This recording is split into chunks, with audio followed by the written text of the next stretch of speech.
और फिर हम देखेंगे कि कैसे मार्केट ब्रेकआउट दिखाने के बाद भी कैसे स्टॉप लॉस सेट करता है और कैसे मार्केट कंफ्यूजन क्रिएट करता है। क्योंकि जैसे जैसे जैसे जैसे अभी हम आगे बढ़ेंगे बैक टेस्टिंग करते करते, वैसे वैसे मार्केट अलग अलग सिनेरियो दिखाएगा, अलग अलग सिचुएशन क्रिएट करेगा और अलग अलग सिचुएशन क्रिएट करके हमारा दिमाग खराब करेगा।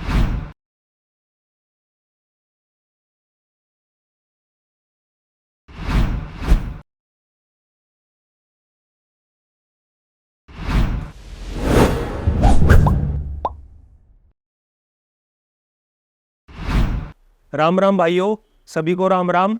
भाइयों, आज का वीडियो बहुत इंपॉर्टेंट है, या कह लो कि आज की क्लास बहुत इंपॉर्टेंट है। इंपॉर्टेंट क्यों है? क्योंकि एक मेरे भाई ने क्वेश्चन करा था कि भाई जब भी एक रेंज बनती है तो रेंज का जब ब्रेकआउट होता है तब मैं एंट्री लेता हूँ, तब मेरा एसएल हिट हो जाता है। रेंज बनने के बाद मार्केट ऊपर चला जाता है और ऊपर ही बढ़ता रहता है, तब एंट्री लेने में डर लगता है। और अगर रेंज बनी और रेंज ब्रेकआउट होने से पहले भी अगर मैं ट्रेड ले रहा हूँ तो वो हल्का सा ब्रेकआउट दिखा के फिर से मेरा एसएल हिट कर देता है। तो वो भाई इस चीज़ से दुखी था कि भाई रेंज जब बनती है तो उसको प्ले आउट कैसे करा जाए, कब एंट्री ली जाए, कहाँ पे एसएल रखा जाए और किस हिसाब से अपनी ट्रेड को प्लान करा जाए। तो भाइयों, आज की जो क्लास है वो इसी टॉपिक के ऊपर है कि भाई जब ब्रेकआउट होता है, एक रेंज जब बनती है मार्केट में, तो उस रेंज को कैसे प्ले आउट करा जाए, कैसे भी ये पता लगाया जाए कि भाई जो रेंज बनी है वो सच में जब उस रेंज का ब्रेकआउट हुआ है तो वो ब्रेकआउट सही है या वो एक फेक ब्रेकआउट है। ठीक है, इसके बारे में मैंने एक वीडियो में और बताया था, लेकिन वो एक डे ट्रेडिंग की वीडियो थी, उसमें थोड़ा बहुत मैंने एक्सप्लेन करा था। लेकिन ये वाली वीडियो फुल डेडिकेटेड है कि भाई जब एक रेंज बनती है मार्केट में और रेंज जब ब्रेकआउट हो रहा होता है तो हमें ये कैसे पता लगाएं कि वो ब्रेकआउट सच में ब्रेकआउट है या वो एक फेक ब्रेकआउट है। ठीक है मेरे भाई, तो जिस भी भाई ने क्वेश्चन करा था उस भाई का नाम तो मैं भूल गया भाई, लेकिन वो क्वेश्चन होते हैं ना, कुछ कुछ चीज़ें जो दिमाग में अटक जाती हैं, तो भाई वो क्वेश्चन दिमाग में अटक गया तो बस उसी के ऊपर एक डेडिकेटेड वीडियो बना रहा हूँ। और ये वाली वीडियो हो सकता है कोई नए भाई लोगों के लिए बहुत हेल्पफुल हो, क्योंकि स्टार्टिंग के दिनों में ये वाली चीज़ें बता पाना या ये वाली चीज़ें खुद पता करने में बहुत टाइम लगा था मेरे को भाइयों। लेकिन अभी मेरे को चीज़ें पता हैं और मैं अच्छे से प्ले आउट भी करता हूँ, तो मैं आपको बता भी सकता हूँ और अपनी जो नॉलेज है वो आपके साथ शेयर भी कर सकता हूँ। अब कोई इस वीडियो को देखे चाहे ना देखे भाइयों, इस वीडियो से फ़ायदा मेरा ही होने वाला है, हर तरीके से मेरा फ़ायदा होने वाला है। जो चीज़ मेरे को पता है वो तो पता है ही, लेकिन अभी मैं जब बैक टेस्टिंग भी करूँगा आपके सामने तो ये बैक टेस्टिंग करके मेरा ज्ञान और बढ़ेगा। ठीक है, तो इस वीडियो से मेरा फ़ायदा होगा, मेरे फ़ायदे के साथ साथ जो अपना फ़ायदा कराना चाहता है वो वीडियो देख लेगा, यही तो भाई कोई दिक्कत वाली बात नहीं है। अब भाई क्वेश्चन ये आता है कि जो रेंज बनती है वो रेंज हमको कौन से टाइम फ्रेम में देखनी चाहिए कि जो रेंज बनती है। भाई देखो, मैं निफ्टी 50 में ट्रेड करता हूँ तो मैं निफ्टी 50 की ही बात करूँगा, क्लियर है। निफ्टी बैंक से मेरा कोई लेना देना नहीं है, निफ्टी फाइनेंस से मेरा कोई लेना देना नहीं है। मैं निफ्टी 50 में ट्रेड करना पसंद करता हूँ, निफ्टी 50 ही मुझे समझ में आता है, तो मैं सिर्फ उसी के बारे में आपको बता सकता हूँ और उसी के बारे में आपको बताऊँगा। ठीक, तो अब मेरे भाई निफ्टी 50 में मैं इंट्राडे ट्रेडिंग की ही बात कर रहा हूँ, उससे ज़्यादा बड़े टाइम फ्रेम की बात मैं नहीं कर रहा हूँ। इंट्राडे के बेस पर अगर कोई रेंज बनती है तो हमें कैसे फाइंड आउट करें कि रेंज का जो ब्रेकआउट हुआ है वो सही है या गलत है। ठीक, तो भाई सबसे पहले दिक्कत जो आती है वो है टाइम फ्रेम की, हमें कौन से टाइम फ्रेम में देखना चाहिए। देखो भाइयों, 5 मिनट की अगर टाइम फ्रेम में आप रेंज देखोगे तो 5 मिनट की कैंडल के हिसाब से अगर आप ब्रेकआउट पे ट्रेड करोगे तो बहुत हद तक चांसेस होते हैं कि आप ट्रैप हो जाओ। ठीक है, फिर 3 मिनट के टाइम फ्रेम की अगर आप रेंज देखोगे तो हो सकता है कि आप जीत भी जाओ, लेकिन उसमें भी फंसने के चांसेस ज़्यादा होते हैं। तो जब भी कोई रेंज बनती है तो भाई मैं उसको कैसे प्ले आउट करता हूँ। देखो भाइयों, एक रेंज बन गई, ठीक है, एक रेंज बन गई 10 मिनट से लेके 20 मिनट तक की एक रेंज बन गई, मार्केट साइडवेज हो रहा है, तो मैं उसको 1 मिनट टाइम फ्रेम में देखता हूँ। ठीक है, 1 मिनट टाइम फ्रेम में मैंने एक मार्क कर लिया कि भाई इतना एरिया मैंने मार्क कर लिया कि भाई यहाँ से लेके यहाँ तक जो है एक डब्बा बना लिया मैंने कि इस रेंज में मार्केट घूम रहा है 1 मिनट टाइम फ्रेम में। और 1 मिनट टाइम फ्रेम में अगर वो ब्रेकआउट देता है तो उसकी दोबारा रीटेस्टिंग के बाद ही मैं एंट्री लेता हूँ। तो मेरा पर्सनल जो तरीका है रेंज को प्ले आउट करने का वो 1 मिनट टाइम फ्रेम में है निफ्टी 50 इंडेक्स में, क्लियर है। मैं 3 मिनट के टाइम फ्रेम में रेंज नहीं देखता हूँ, 5 मिनट के टाइम फ्रेम में रेंज नहीं देखता हूँ, 1 मिनट के टाइम फ्रेम में ही देखता हूँ। अब कई भाई लोग को क्वेश्चन ये आएगा कि भाई 1 मिनट के टाइम फ्रेम में ही क्यों रेंज देखी जाती है। भाइयों देखो, 1 मिनट के टाइम फ्रेम में अगर हम कोई ब्रेकआउट पकड़ रहे हैं तो इसका सबसे बढ़िया जो सुख देने वाली चीज़ होती है ना वो ये होती है कि भाई जो हमारा स्टॉप लॉस है, जो हमारा एसएल है, वो बहुत छोटा बनता है, समझे। अगर हमने ब्रेकआउट देखा और उसका रीटेस्ट भी देख लिया, उसके बाद अगर हमने एंट्री बनाई तो हमारा जो स्टॉप लॉस होगा ना वो बहुत छोटा होगा। वहीं पर अगर हम 3 मिनट के टाइम फ्रेम में कोई ब्रेकआउट पकड़ेंगे या 5 मिनट के टाइम फ्रेम में कोई ब्रेकआउट पकड़ेंगे तो उसमें स्टॉप लॉस बहुत बड़ा होता है। और मान लो कि एक दिन में 2 या 3 बार रेंज बन गई और हमने 5-5 मिनट की कैंडल के हिसाब से ब्रेकआउट पे एंट्री ले ली, तो 5 मिनट की कैंडल भाई अगर इतनी बड़ी हो गई तो उसी में हमारा काफ़ी कैपिटल लूज हो जाएगा, समझे। तो भाई जो मैं पर्सनली ट्रेड करना पसंद करता हूँ रेंज को, वो मैं 1 मिनट के टाइम फ्रेम कर लेता हूँ जब भी वो रेंज बनती है, और उसके ब्रेकआउट के बाद रीटेस्ट के बाद मैं एंट्री लेता हूँ। रीटेस्ट के बाद अगर एंट्री ली तो मेरा स्टॉप लॉस बहुत छोटा बनता है 1 मिनट टाइम फ्रेम में, और अगर मैं सही होता हूँ तो काफ़ी लंबा भी मैं चला जाता हूँ। ठीक है भाई, इस चीज़ को डिकोड करेंगे फटाफट से, समझ में आ गया होगा कि मैंने क्या बोला कि भाई मैं 1 मिनट टाइम फ्रेम में ही रेंज फाइंड आउट करता हूँ।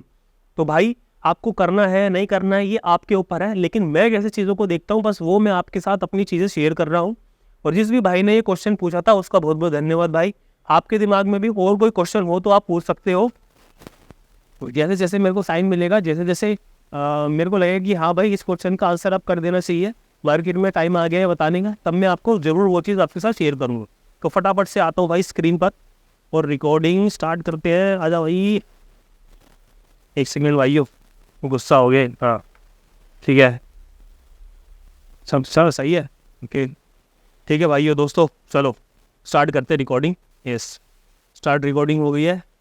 तो भाई मैं अभी क्या है कि कितना कब तक का थोड़ा बैक टेस्ट कर लेते हैं। बैक टेस्ट का 1 अगस्त से बैक टेस्ट करना स्टार्ट करते हैं, और इस वीडियो के एंड तक आपके क्वेश्चन का आंसर आपको मिल ही जाएगा, ऐसा मैं उम्मीद रखता हूँ, वैसा मैं सोचता हूँ। तो भाई कहाँ गया प्राइस, ये रहा। ठीक है, तो टाइम बचे, उससे टाइम बचाने के लिए मैंने पहले ही मार्क करके रख लिए रेंज। ठीक है भाई, ओके। तो ये है भाई 1 अगस्त 2023 से हम बैक टेस्टिंग करना स्टार्ट कर रहे हैं। ठीक है मेरे भाई, चलो जी, ओके। तो हमें सबसे पहले क्या चीज़ देखनी है, हमें सबसे पहले बस एक चीज़ देखनी है कि रेंज, कि भाई रेंज कहाँ बन रही है, क्लियर है। तो भाई ये देखो, ये चीज़ इस पर आने से पहले मैं आपको एक चीज़ सिखा देता हूँ, या कह लो कि एक चीज़ मैं आपको बता देता हूँ। अगर मार्केट ऐसे चल रहा है, ठीक है, ये मार्केट ऐसे चला, ये चला मार्केट, ये ऐसे ऐसे ऐसे ऐसे ऐसे हुआ, ठीक है, तो यहाँ पर ये क्या बन गई, यहाँ पर एक हमारी ये रेंज बन गई। 1 सेकेंड यार, टेढ़ी मेढ़ी लाइनें आ रही हैं, ओके। तो ये हमारी यहाँ पर, 1 सेकेंड भाइयों, मेरा थोड़ा पेन टैब टेढ़ा हो गया है, ओके। ये हमारी यहाँ पर एक रेंज आ गई, ठीक है, ये हमारी एक रेंज आ गई है प्राइस की 1 मिनट टाइम फ्रेम में। तो अब हम कैसे पता लगाएं कि भाई ये वाला जो ब्रेकआउट है, ये वाला जो ब्रेक डाउन हुआ है, ये ब्रेक डाउन एकदम सही है, ये कैसे पता लगाएं। भाई कुछ नहीं करना, ये जब ऐसे थोड़ा बहुत नीचे नीचे जाके, थोड़ा बहुत ऐसे यूं जाके ऐसे, ये चीज़ जब करें ना, बस हमें तभी यहाँ पर एंट्री लेनी है, और ये हमारा होगा छोटा सा एसएल। ये बात अपने दिमाग में रख लो। अगर ये नीचे की तरफ ब्रेक डाउन करेगा तो हमको ये चीज़ देखनी है, ठीक है, ये एंट्री है, ये एसएल है। और अगर ये ऐसे ऐसे जाके यूं ऊपर की तरफ ब्रेकआउट कर रहा है तो हमको दोबारा रीटेस्ट देखना है। अब रीटेस्ट वो यहाँ से भी हो सकता है, ठीक है, यहाँ से भी हो सकता है, ठीक है, और ये यहीं पर ही थोड़ा बिता के ऐसे भी हो सकता है। तो ये तीनों जो सिनेरियो हैं, ये तीनों सिनेरियो ब्रेकआउट सक्सेसफुल होने के ही होते हैं। तो मान लो ये थोड़ा सा नीचे आया और ऊपर गया, तो भाई यहाँ पर हमको एंट्री लेनी है, ये हमारा छोटा सा स्टॉप लॉस होना है। भाई स्टॉप लॉस का होना बहुत ज़्यादा ज़रूरी है। क्यों ज़रूरी है, अगर मान लो ये इसने रेजिस्टेंस का ब्रेकआउट दे दिया और फिर यहाँ पर आकर ऊपर गया और हमने यहाँ पे अपनी एंट्री बना ली, और यहाँ पर हमने अपना एसएल रख दिया, और एसएल रखने के बाद, 1 सेकेंड भाइयों, एसएल रखने के बाद मान लो कि दोबारा प्राइस ऊपर जाके थोड़ा सा फिर ये नीचे की तरफ आ गया, तो भाइयों जब ये ऐसा, मतलब इसने यहाँ भी एक तो ब्रेकआउट दिखाया, फिर ब्रेकआउट दिखाने के बाद रीटेस्ट करने के बाद ये ऊपर गया, और फिर उसके बाद ऊपर जाने के बाद भी अगर ये नीचे आ गया ना भाई, तो भाई फिर ये तेज़ी से इतना नीचे आएगा ना कि मैं तुम्हें क्या ही बताऊँ। मतलब पूरा टेस्ट करने के बाद ये ऊपर की तरफ जा रहा है और फिर भी उसके बाद अगर फेक आउट हो गया तो भाई तुम्हें एसएल हिट करवाने का भी टाइम नहीं मिलेगा, ये बहुत तेज़ी से नीचे जाएगा। इस बात को गांठ बांध के रख लो, कहीं लिख कर नोट कर लो। अच्छा भाई, ये सिनेरियो हमने देख लिया कि भाई मार्केट था, ऊपर की तरफ गया, रीटेस्ट दिया, ऊपर गया, हमने यहाँ पे अपनी एंट्री बना ली, ये हमारा एसएल था। और मार्केट ऊपर जाने के बाद थोड़ा बहुत साइडवेज हो गया और फिर जब ये नीचे आएगा ना तो भाई ये तुम्हारा एसएल हिट, तुम्हारे को एसएल लेने का भी टाइम नहीं देगा। ध्यान रखना, ये इतनी तेज़ी से नीचे आएगा कि भाई इस बार तो बहुत मतलब मार्केट क्रैश हो जाएगा। एक तो ये सिनेरियो हो गया, और सेम ऐसे ही हमारा सिनेरियो है नीचे की तरफ भी है। मार्केट ऊपर से आ रहा है, नीचे गया, ऊपर गया, इधर आया, हमने इसके यहाँ पर अपनी एंट्री बना ली और ये हमारा एसएल रख लिया। फिर यहाँ पे आने के बाद मार्केट अगर ऐसे घूम गया तो भाई बहुत तेज़ी से ऊपर भी जाएगा। तो अपने एसएल के प्रति आपको एकदम ईमानदार रहना है और क्विक तरीके से आपको एसएल हिट करवाना है। ओके भाई, ये एक सिनेरियो हमने देख लिया। अब एक सिनेरियो ऐसा भी हो सकता है भाइयों कि मार्केट ऊपर गया, ठीक है, ऊपर जाने के बाद इसने ब्रेकआउट दिया, फिर यहाँ पर ब्रेकआउट देने के बाद दोबारा इसने रिटेस्ट करने के बाद हमने यहाँ पे अपनी एंट्री बना ली। एंट्री बनाने के बाद फिर ये थोड़ा सा साइडवेज होके फिर ये नीचे आया, तुम्हारा यहाँ पे इसने एसएल हिट करवा दिया। एसएल हिट करवाने के बाद ये फिर से ऊपर आके फिर से ऊपर चला गया। तो भाई तुम्हें फिर से यहाँ पे एंट्री लेनी है और यहाँ पर तुम्हारा ये एसएल होगा। तो ये बात मेरी ध्यान रख लेना भाइयों, ये बहुत इंपॉर्टेंट बात है। कभी कभी क्या होता है कि हम ऐसे केस में, मैं इसका कलर चेंज कर देता हूँ जिससे कि आपको थोड़ा सा समझने में आसानी हो। ऐसे केस में कि भाई ये कलर पसंद नहीं आया, रुको ये देखते हैं, हाँ ये ठीक है। ऐसे केस में कि भाई हमने तो फुल अपनी पढ़ाई के हिसाब से यहाँ पे एंट्री बनाई, ऊपर गया और यहाँ पर हमने अपने एसएल भी हिट करवा लिया इस जगह पे, ठीक है। एसएल हिट करवाने के बाद हमारे पास इतना पैसा बचा ही नहीं कि हम दोबारा से यहाँ पे री एंट्री करें। क्यों? क्योंकि हमने तो भाई पढ़ाई इतनी सॉलिड करी हुई है और वही पत्थर की लकीर है, इसने ब्रेकआउट भी दे दिया, रिटेस्ट भी करा दिया, ऊपर भी चला गया। तो हमने सारा पैसा जो है अपना इसी एंट्री पे लगा दिया और फिर अपना एसएल इतना बड़ा हिट करवा लिया कि दोबारा जब मार्केट ने मौका दिया तो हमने दोबारा एंट्री करी ही नहीं। तो भाई इस चीज़ से भी आपको बचना है, ठीक है। ये कुछ चीज़ें हैं जो स्टार्ट होने से पहले मेरे को आपको बता देनी चाहिए, जिससे क्या होगा कि आगे आने वाले टाइम में ऐसा सिनेरियो बनेगा तो आप थोड़ा मेरे से कनेक्ट कर पाओगे। और सेम चीज़ ऐसी ये नीचे की तरफ भी है भाई, नीचे गया, ऊपर गया, इधर गया, यहाँ पे हमने अपनी एंट्री बनाई, ये हमारा एसएल होगा और फिर एसएल होने के बाद ये फिर दोबारा ऊपर चला गया, इसने हमारा यहाँ पे एसएल हिट करवा दिया, लेकिन फिर उसके बाद ये दोबारा नीचे आया लाइन के और फिर रीटेस्ट दे के फिर नीचे गया, तो हमें दोबारा यहाँ एंट्री बनानी है, ये हमारा एसएल। भाई कुछ भी चीज़ 100% नहीं है, ठीक है। तो हमें हमेशा 70% 80% के हिसाब से ही चीज़ें करनी होती हैं, क्लियर। तो 70% 80% का मतलब यही है कि अगर तुम्हें यहाँ पर अपनी एंट्री दिख रही है तो सारा पैसा एकदम से यहाँ पर नहीं लगाना है भाई, ठीक है। अपना रिस्क रिवॉर्ड और मैनेजमेंट के हिसाब से ही ट्रेड करनी है। ओके चलो जी, अब फटाफट से मैं बैक टेस्ट करना स्टार्ट करता हूँ भाइयों। उम्मीद करता हूँ कि इस वीडियो के एंड तक आते आते आपके बहुत सारे क्वेश्चनों के आंसर आपको मिल जाएंगे और आप फेक ब्रेकआउट और फेक ब्रेक डाउन से बच जाओगे। ओके दोस्तों, तो मेहरबान कदरदान, आराम से बैठो, कॉपी पेन लेके चीज़ें देखो, सीखो और मज़े करो। ओके भाई, ये एक रेंज बनती है, एक ऊपर जाती है, हायर हाई बनाता है। यहाँ पे क्या गेम हुई है भाइयों? यहाँ पे गेम ये हुई है कि इसने ब्रेकआउट दिया है लेकिन ऐसा कुछ नहीं बनाया तो हम एंट्री नहीं लेंगे। चलो जी, नीचे आ गए। अब नीचे आने के बाद इसने ऐसा कुछ बना दिया है तो हमारी एंट्री यहाँ पे होगी, ये हमारा पिद्दी सा एसएल होगा और फिर मोज लो, ठीक है भाई, समझ में आया। इसने यहाँ पे ब्रेकआउट दिया लेकिन ऐसा कुछ नहीं बनाया, समझे। इसने यहाँ पे ब्रेकडाउन दिया लेकिन ऐसा बनाया तो कुछ नहीं करना भाई। इस कैंडल के नीचे अगर कैंडल क्लोजिंग हो रही है ये वाली, तो यहाँ पर अपनी एंट्री बनती है और इसी कैंडल के ऊपर का रहा अपना एसएल और आराम से 1:2 3 जितना भी भाई तुमने जो भी सीखा है एंट्री लो, मौज करो, खत्म कहानी। ओके जी, समझ में आ गया होगा जो मैंने अभी तक आपको समझाया है। ओके भाई, अब यहाँ से मार्केट गिरता है, ऊपर जाता है, तो यहाँ से तो हम पता लगा ही नहीं पाएंगे कि अभी रेंज है नहीं है, क्योंकि ये तो पहला वो है। तो अब अगर हम इसको ऐसा कंसीडर करते हैं कि हाँ भाई ये रेंज है और रेंज ने यहाँ पर एक ब्रेकआउट दे दिया, तो अब हमें क्या यहाँ पर एंट्री बना लेनी है भाई। अभी मैंने आपको बताया कि भाई ऐसा होना चाहिए, समझे। ऐसा नहीं है तो एंट्री हम नहीं बनाएंगे, सीधी सी बात है। वो ब्रेकआउट दिया, नीचे आया, फिर ऊपर जाने के बाद ऊपर जाने की बजाय ये घूम गया, तो यहाँ पर क्या करते हैं लोग, यहाँ पर अपनी एंट्री बना लेते। क्यों बना लेते? और डब्ल्यू के चक्कर में पड़ जाते हैं कि भाई एंट्री बन गई, यहाँ पे अपना एसएल रखेंगे, चलो जी अब हमारा टीपी यहाँ तक का होगा। भाई ऐसा नहीं है, ये पहले तुम्हारा एसएल हिट करेगा, उसके बाद जाएगा तो जाएगा, समझे। तो अभी हमने क्या देखा, एक ब्रेकआउट हुआ लेकिन कंफर्मेशन नहीं मिली। कंफर्मेशन मिलती तो हमारी ये एंट्री होती और ये हमारा एसएल होता, दैट्स इट। ओके जी, अब मार्केट दोबारा गिर घूमा, उसके बाद इसने नीचे की तरफ ब्रेक डाउन दिया। अब नीचे की तरफ ब्रेक डाउन देने के बाद दोबारा से एक इसने यहाँ पर अपनी रेंज बना ली, और रेंज बनाने के बाद दोबारा से ऊपर भाग गया, तो यहाँ पर भी हमारी एंट्री नहीं बनेगी। ओके भाई, अब वैसे भी 12 साढ़े 12 बजे का टाइम है, तो यहाँ पे ट्रेड करना अवॉइड करोगे तो ज़्यादा सुखी रहोगे। अब उसके बाद यहाँ पर क्या गेम होती है, मार्केट ऊपर गया, रेसिस्टेंस पे एक और रेंज बनाई, ऊपर गया, एन बनाया, तो भाई यहाँ पर तुम अपनी एंट्री बना सकते हो, ये तुम्हारा एसएल रहेगा, समझे। यहाँ ब्रेकआउट देने के बाद एन बनाता है, ये तुम्हारी एंट्री है, ये तुम्हारा एसएल है। अब भाई तुम्हारे ऊपर है कि तुम्हें 1:1 चाहिए या 1:2 चाहिए। 1:1 चाहिए तो मिल गया, 1:2 चाहिए तो भाई एसएल हिट हो गया, बात खत्म, समझे। और वैसे भी एक दिन में भाइयों 1 या 2 रेंज ही बनती हैं ज़्यादातर केस में, अगर मार्केट साइडवेज ना हो तो। और उसके लिए तुम्हें प्रिपेयर रहना होगा और अपनी एनालिसिस और अपने रिस्क रिवॉर्ड के हिसाब से ट्रेड करना होगा। ओके भाई, फिर से दोबारा हम यहाँ पे आते हैं अगले दिन पे। यहाँ पर रेंज बनती है, नीचे ब्रेकआउट देता है, ब्रेक डाउन देता है। ब्रेक डाउन देने के बाद इसने ऐसा एन नहीं बनाया तो एंट्री नहीं होगी, बात खत्म, समझे। नहीं बनाया, फिर ऊपर भाग गया, टच करके दोबारा आया, नीचे आया, इधर आया।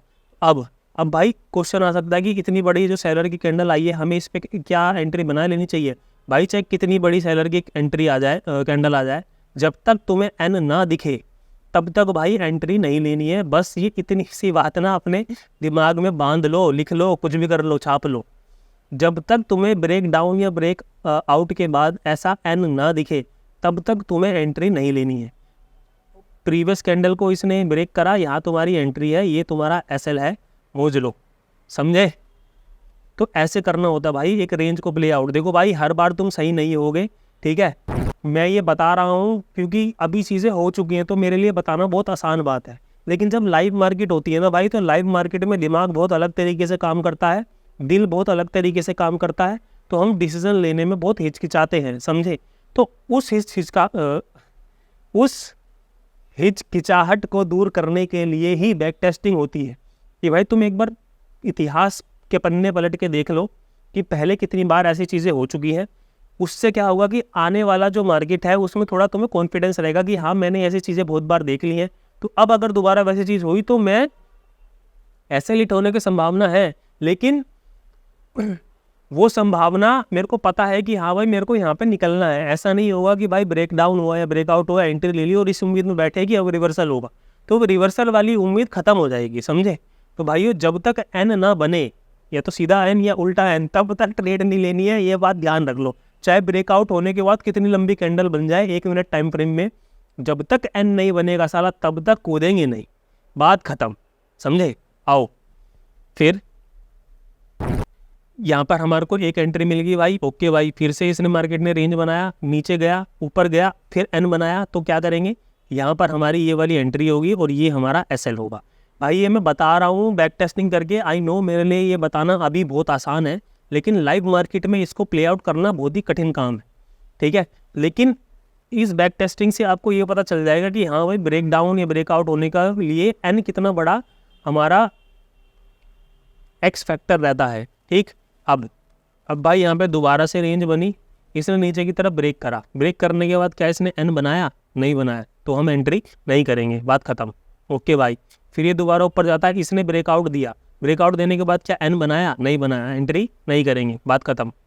अब फिर से रेंज में घूमा, अब की बार ये ऊपर गया, ऊपर जाने के बाद इसने यहाँ पे एन तो बनाया, लेकिन ना तो वैसी कैंडलें बनी और यहाँ पर था रेसिस्टेंस।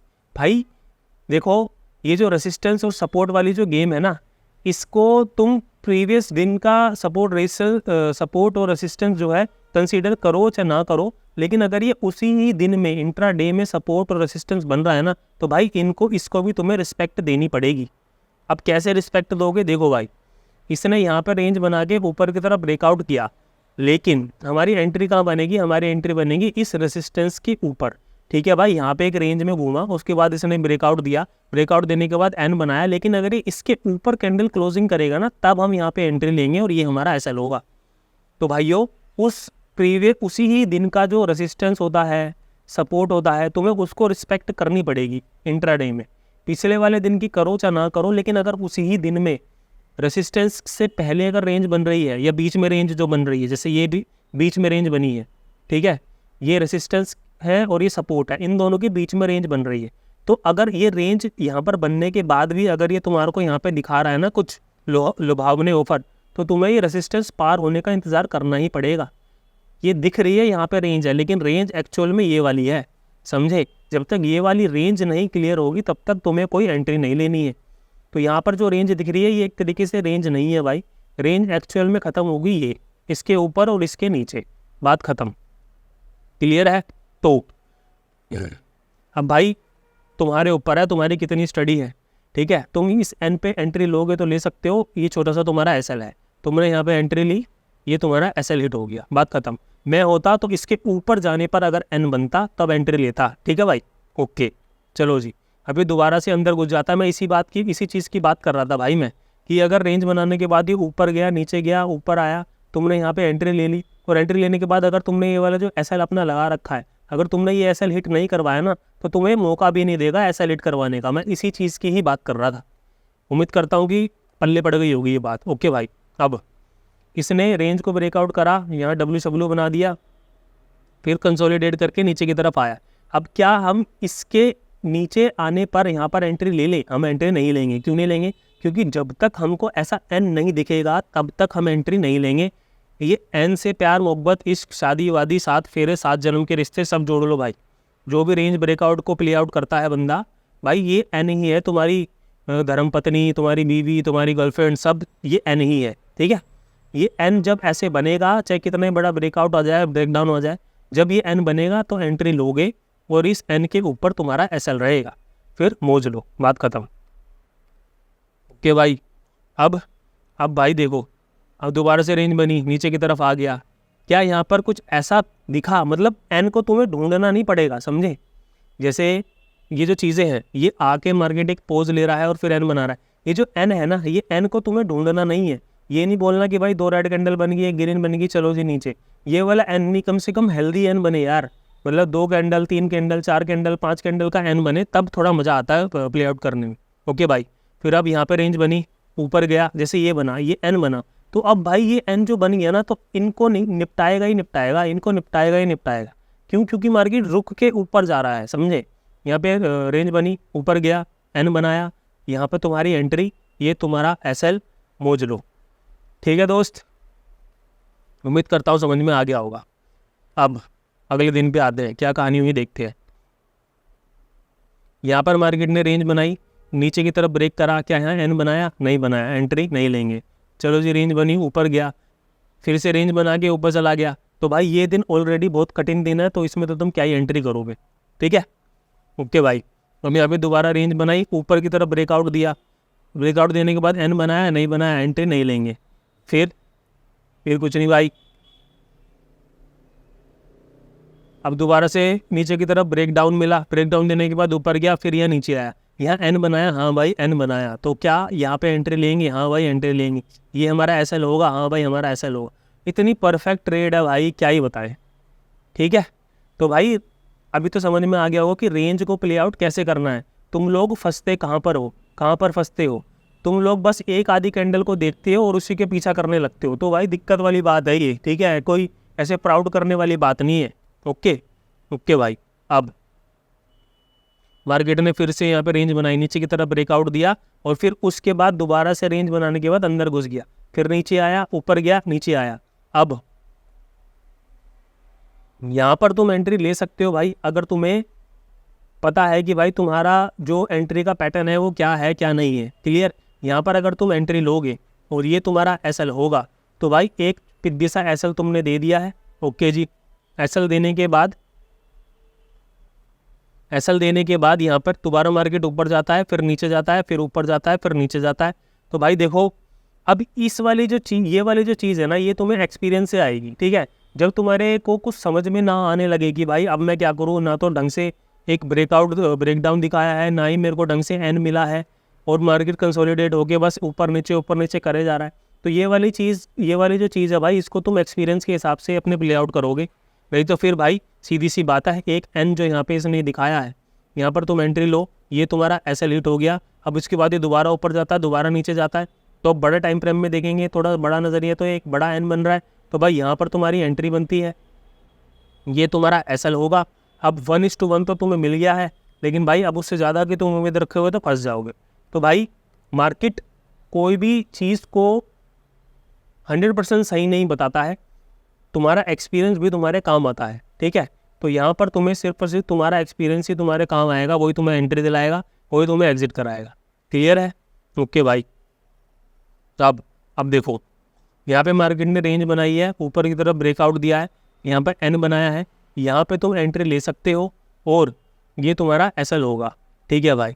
यहाँ पर एन दिख गया, यहाँ पे हमारी एंट्री होगी। लेकिन भाई अगर तुम थोड़े समझदार हो तो मैंने अभी तुम्हें बताया था, जो प्रीवियस डे का सपोर्ट रेजिस्टेंस भले ही तुम कंसिडर करो ना करो, लेकिन इंट्राडे में जो उस दिन जहाँ से मार्केट रिजेक्शन ले रहा है और जहाँ से मार्केट सपोर्ट ले रहा है, उन रेजिस्टेंस और सपोर्ट को तुम ज़रूर रिस्पेक्ट करोगे, ठीक है। मैं होता तो इसके ऊपर, ये ऊपर गया, यहाँ पर अगर ये एन बनाता तो मैं एंट्री लेता, लेकिन भाइयों अभी बस हम एक ही चीज़ को फॉलो कर रहे हैं, रेंज बनेगी, एन बनेगा तो एंट्री लेंगे, अदरवाइज़ नहीं। तो हम इसी चीज़ को फॉलो करते हैं और आगे बढ़ते हैं। तो यहाँ पर हमारा एन बना, ये हमारी एंट्री बनी और ये हमारा SL बना, तो हमारा यहाँ पर SL जो है वो हिट हो गया। Okay bro.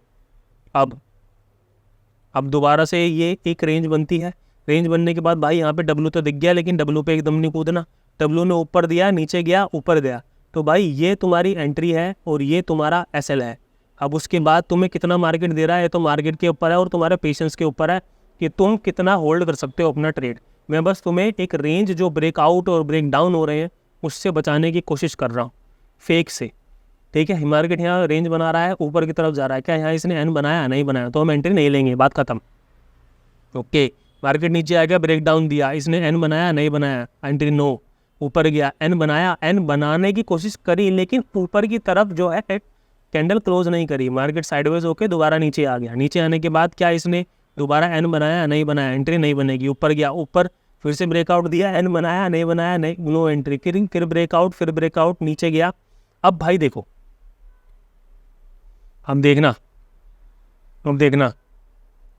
ये मार्केट ने पहले ही एन बना के और फिर ब्रेकआउट दिया है, तो भाइयों ब्रेकडाउन दिया, तो भाइयों हमें इसको कंसिडर नहीं करना, ये एक्सपीरियंस के हिसाब से तुम पकड़ पाओगे। अभी तुम अगर नए हो तो बस एक ही चीज़ फॉलो करो, यहाँ नीचे गया और दोबारा यहाँ एन बनाया, नहीं बनाया, तो एंट्री नहीं लेंगे। फिर से रेंज बना के नीचे, मतलब ये वाला दिन तो मेरे को बहुत खतरनाक लग रहा है भाई। आज के दिन पे बहुत लोगों के स्टॉप लॉस हिट हुए होंगे और वैसे भी अगस्त का महीना काफ़ी डेंजरस था, ठीक। तो अब आते हैं हम अगली तारीख को। ये इस वीडियो का जो है फर्स्ट पार्ट है, इसका सेकंड पार्ट भी आएगा। उस सेकंड पार्ट में अभी तक मैंने इस फर्स्ट पार्ट में 4 अगस्त मतलब 2-3 दिन की ही बैक टेस्टिंग करके आपको दिखाई है, ठीक है। लेकिन जो सेकंड पार्ट आएगा 5 अगस्त से लेके अभी तक का जो समय है, जो भी आज तारीख है 22 अक्टूबर, तो खैर संडे है, लेकिन 22 अक्टूबर तक का जो भी डेटा है उसको मैं बैक टेस्ट करके दिखाऊंगा बहुत ही अच्छे तरीके से। और फिर हम देखेंगे कि कैसे मार्केट ब्रेकआउट दिखाने के बाद भी कैसे स्टॉप लॉस सेट करता है और कैसे मार्केट कन्फ्यूज़न क्रिएट करता है। क्योंकि जैसे अभी हम आगे बढ़ेंगे बैक टेस्टिंग करते करते, वैसे वैसे मार्केट अलग अलग सिनेरियो दिखाएगा, अलग अलग सिचुएशन क्रिएट करेगा और अलग अलग सिचुएशन क्रिएट करके हमारा दिमाग ख़राब करेगा।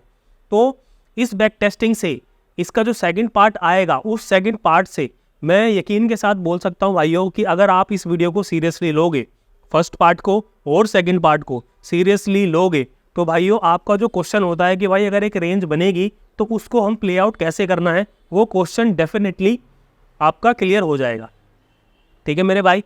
तो ये था फेक ब्रेकआउट को कैसे पहचाने और जो सही ब्रेकआउट है उसके ऊपर ट्रेड कैसे करें, इसका इस सीरीज़ का फर्स्ट पार्ट। इसका सेकंड पार्ट जब आएगा तब उसमें आपके बहुत सारे जो डाउट होंगे, बहुत सारे जो क्वेश्चंस होंगे, वो सारे क्वेश्चन सारे डाउट उम्मीद करता हूँ कि मैं सॉल्व कर पाऊँगा, ठीक है मेरे भाई। तो अभी ये फर्स्ट पार्ट था, इसको आराम से देखो, जो चीज़ मैंने अभी बताई है अपने हिसाब से बैक टेस्टिंग करके देखो, समझ में आता है तो अच्छी बात है, नहीं तो जब दूसरा पार्ट आएगा तो उसमें यकीनन आपके बहुत सारे क्वेश्चनों के आंसर आपको मिल जाएंगे। तो भाइयों सब कुछ सही रहा तो मिलेंगे अपने नेक्स्ट वीडियो में, तब तक के लिए सभी को राम राम।